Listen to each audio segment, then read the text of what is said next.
Bismillahirrahmanirrahim. Assalamualaikum warahmatullahi wabarakatuh. Perkenalkan, nama saya Lukman, mewakili teman-teman kelompok saya dari kelompok 5 untuk mata kuliah Matematika Ekonomi. Di video ini kami akan membahas mengenai fungsi pertumbuhan. Ada beberapa pokok bahasan yang akan kami bahas. Yang pertama ada kurva Gomper, kemudian ada kurva belajar. Yang pertama kurva Gomper. Nah, kurva Gomper ini merupakan kurva yang digunakan untuk menggambarkan aspek pertumbuhan manusia. Penerapannya dalam ekonomi, kurva Gomper ini biasanya digunakan untuk menggambarkan pertumbuhan tenaga kerja pada suatu perusahaan. Rumus dari kurva Gomper yaitu N sama dengan C dikali A pangkat R berpangkat T, di mana N ini adalah jumlah penduduk pada tahun T, C ini adalah tingkat pertumbuhan dewasa, A ini adalah proporsi pertumbuhan awal, R adalah tingkat pertumbuhan di mana R itu lebih besar dari 0 kurang dari 1. R ini tidak di 0, tidak di 1, tapi R ini berada di antara 0 dan 1. Kemudian yang terakhir ada D, yaitu jumlah tahun. Nah, selanjutnya kita akan bahas mengenai kurva belajar. Kurva belajar ini adalah kurva yang digunakan untuk menggambarkan perilaku produksi dan perilaku biaya dalam variabel satuan waktu. Nah, untuk rumus dari kurva belajar itu sendiri yaitu Y sama dengan M dikurang X dikali E pangkat minus KX, di mana Y ini adalah notasi dari kurva belajar, N ini adalah titik jenuh atau nilai tertinggi dari Y, di mana ketika S dikali E pangkat minus KX ini nilainya 0, maka nilai dari Y adalah M itu sendiri. Itulah kenapa M dikatakan sebagai nilai tertinggi atau titik jenuh dari Y. S adalah koefisien dari bilangan eksponen dari E. Kemudian dari kurva belajar ini terbagi menjadi dua. Yang pertama ada perilaku produksi, kemudian yang kedua ada perilaku biaya. Untuk perilaku produksi sendiri dirumuskan dengan P sama dengan PM dikurang PS dikali E berpangkat minus RT. P yaitu produksi persatuan waktu setelah T satuan waktu. Untuk PM adalah kapasitas produksi maksimum persatuan waktu. PS yaitu sisa kapasitas produksi pada permulaan kegiatan produksi persatuan waktu, di mana T-nya itu sama dengan 0. Kemudian R itu adalah tingkat pertumbuhan produksi persatuan waktu dan T adalah indeks waktunya. Kemudian yang kedua adalah perilaku biaya. Perilaku biaya ini dirumuskan dengan C sama dengan CM dikurang CS dikali E pangkat minus R dikali G. C itu adalah biaya total persatuan waktu, CM adalah biaya maksimum yang digunakan persatuan waktu. Kemudian E adalah bilangan eksponensial, R adalah persentase kenaikan biaya persatuan waktu, kemudian Q adalah kuantitas atau jumlah. Nah, selanjutnya kita akan membahas mengenai contoh dari kurva Gomper dan contoh dari kurva belajar.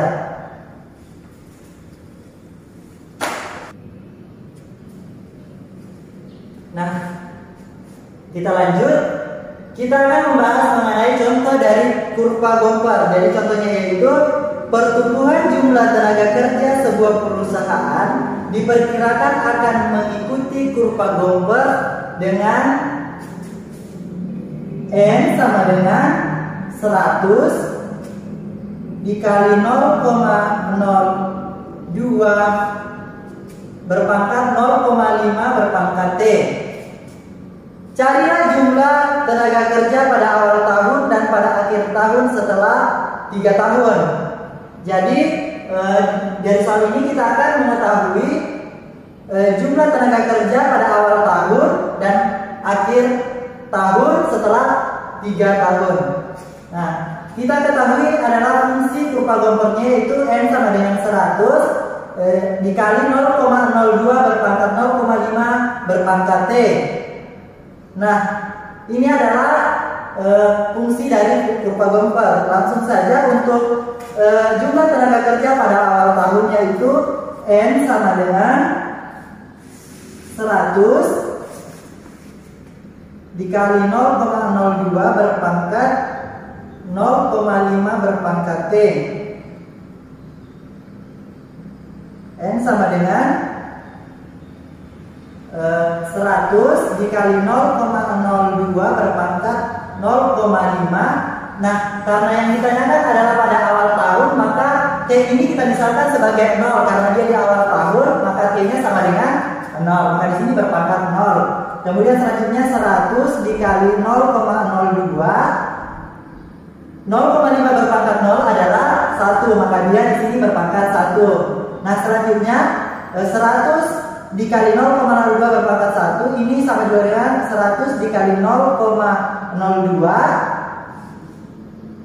berpangkat 1 itu kan ini sama juga dengan 0,02, maka langsung saja kita kali, maka hasilnya 2. Jadi jumlah tenaga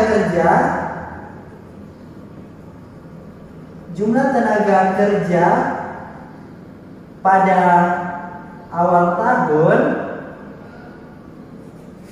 yaitu sebanyak 2 orang.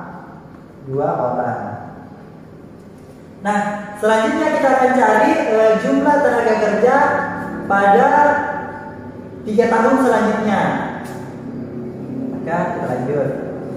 Nah, di sini langsung saja dari fungsinya ini itu kan N sama dengan 100 dikali 0,02 berpangkat 0,5 berpangkat T. Nah, tadi pada awal tahun T-nya ini kita misalkan sebagai 0. Nah, untuk mencari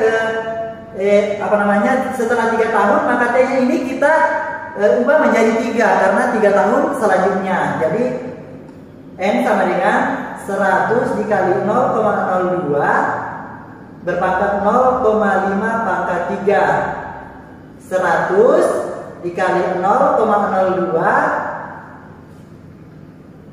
0,5 pangkat 3 itu sama juga dengan 0,125. Nah, sekarang kita cari nilai dari 0,02 berpangkat 0,125. 100 dikali ini hasilnya menjadi 0,1324. Sekarang kita kali, ini hasilnya menjadi 61,324. Karena jumlah orang itu tidak ada yang desimal, maka ini kita bulatkan menjadi 60 orang. Jadi untuk jumlah tenaga kerja pada 3 tahun selanjutnya itu berjumlah 61 orang. Ya. Nah, selanjutnya kita akan membahas mengenai contoh dari kurva belajar.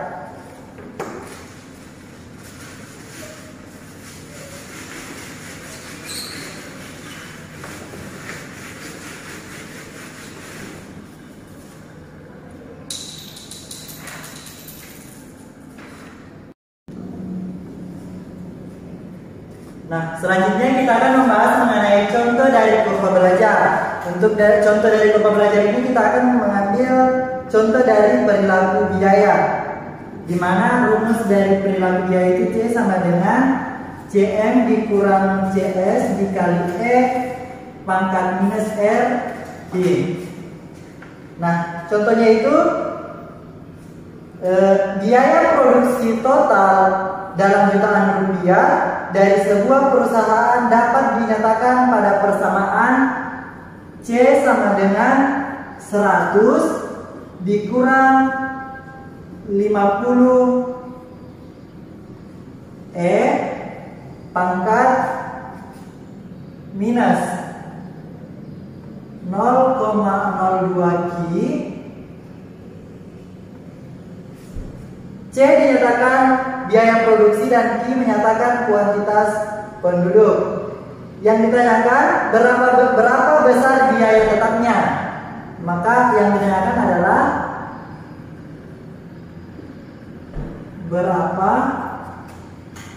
besar biaya tetapnya. Penyelesaian. Nah, karena yang ditanyakan adalah berapa besar biaya tetapnya, maka dapat disebutkan bahwa Q-nya itu dia sama dengan 0 karena dia menanyakan bahwa berapa besar biaya tetapnya, maka Q sama dengan 0. Maka sisa kita substitusi nilai Q ini ke dalam fungsi yang terdapat di soal. C sama dengan 100 dikurang 50 E pangkat minus 0,02 dikali dengan 0. Nah, sekarang C sama dengan 100 dikurang 50 E. Ini kan 0 dikali 0,2 hasilnya 0, berarti E pangkat 0.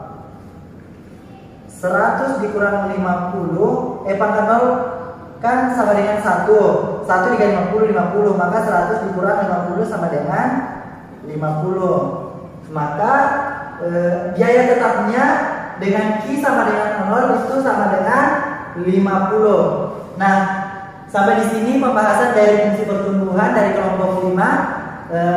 Atas perhatiannya kami ucapkan terima kasih banyak. Assalamualaikum warahmatullahi wabarakatuh.